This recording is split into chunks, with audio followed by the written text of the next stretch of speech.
मित्रांनो, मुंबईला राहणं आणि इथून कामाला जाणं, जो करतोय ना त्यालाच माहीत राहत आहे काय परिस्थिती आहे. मी फक्त 2 ते 3 दिवस झाले इकडे आलोय. ट्रेनमध्ये एवढी बेकार गर्दी राहते.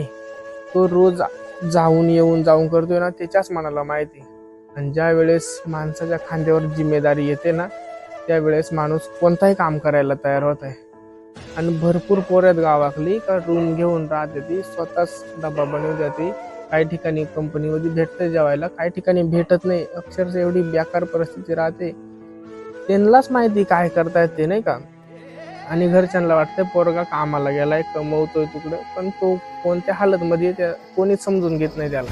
अडला घासी असा कावनवासी असा पण ह्यो ध्यास अजून बी माग राहीना फिरला त्यो